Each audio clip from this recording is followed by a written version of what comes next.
Good afternoon, Bay Nation. Welcome to another episode of Fantasy Bay. I'm your host, Mike Williams, and today we'll be going over waiver wire selections for week 3. Let's start off with the quarterback position. Daniel Jones is actually playing fairly solid for fantasy football. Had 90 plus yards last week and a rushing touchdown. I definitely think that you should grab him in your leagues. Also, he's playing the Falcons, and that defense definitely doesn't scare me. Next up, Derek Carr. Derek Carr actually is playing pretty solid this year. Genuinely surprised. Good for you, Derek. Giving Las Vegas something to root for. He's played some tough defenses, but he's averaging 24.6 fantasy points per game. He doesn't have an easy matchup in this one going against the Miami Dolphins, but I still think he can get it done. And Justin Fields is somebody that you should also be grabbing. With Andy Dalton being dinged up, there's a chance that Justin Fields is going to be the starter. I'm very curious to see how he's going to look having the starting role to himself. So I think this might be a grab and stash on a grab and play. Up next, the wide receiver position. My number one wide receiver pickup this week, Rondale Moore. He led his team in targets with 8 and he had over 100 yards. This kid is explosive, good after the catch. I definitely think that you should grab him. This offense seems like it's going to be very prolific, and I definitely think you want to be a part of that. Darnell Mooney, wide receiver for the Chicago Bears, actually led his team last week in targets with 8. I don't think that that's going to continue. I definitely believe that Allen Robinson is going to be the lead dog there. But I think that Mooney is definitely solidifying his role as the top number 2 receiver, and he should be picked up in all leagues. 2 other players that might be owned, but I definitely think you should look out for: Tim Patrick and Henry Ruggs. Henry Ruggs had a nice deep touchdown last week. Both of these players scored last week. Henry Ruggs obviously had the bigger game, but I think that Tim Patrick is worth a roster spot for sure. At the running back position, Tony Pollard is the man you want to add. Yes, I know that he is backing up Ezekiel Elliott, but he had 13 carries for over 100 yards and a touchdown. You can tell by looking at him that he is very talented. I know he's backing up Zeke, but I still think he's going to get a solid workload. Scoop him up in all leagues. Up next, Cordero Patterson, running back for the Atlanta Falcons. He actually plays running back and wide receiver. He used to be a wide receiver. Now he's primarily a running back, but he still gets receptions. I definitely think he is worth an add.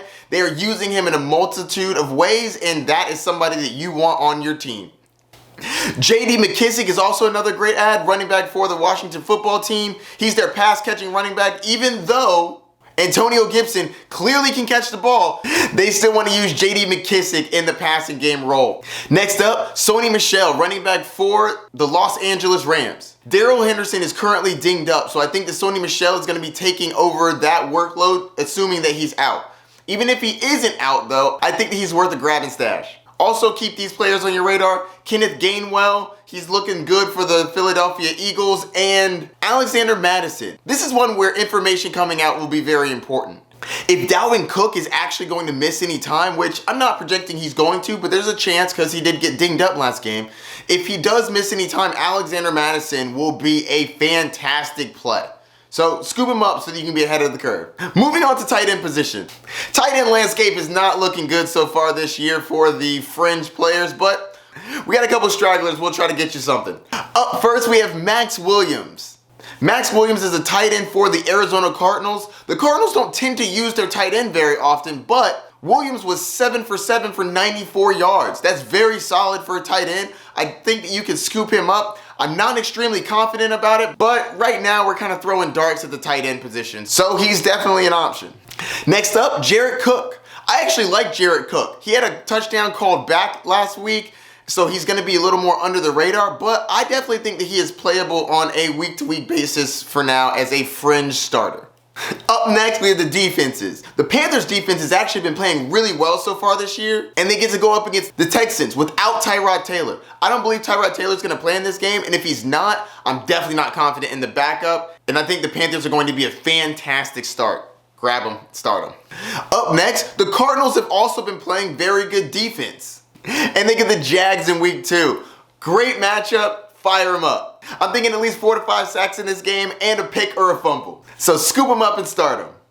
And last but not least, we have the Raiders going against the Miami Dolphins. Tua is still iffy for whether or not he's going to play in this game. Right now, he's day to day. But regardless, the Raiders defense has been playing very well, and I think that they would be a solid add for this week. I prefer the first two more, obviously, but I do think the Raiders are acceptable to play in this matchup. And that's gonna do it for the Week 3 waiver wire. Don't forget to like, subscribe, and hit that notification bell down below. Let me know if you have any questions. Good luck on the wire this week, everybody. Peace.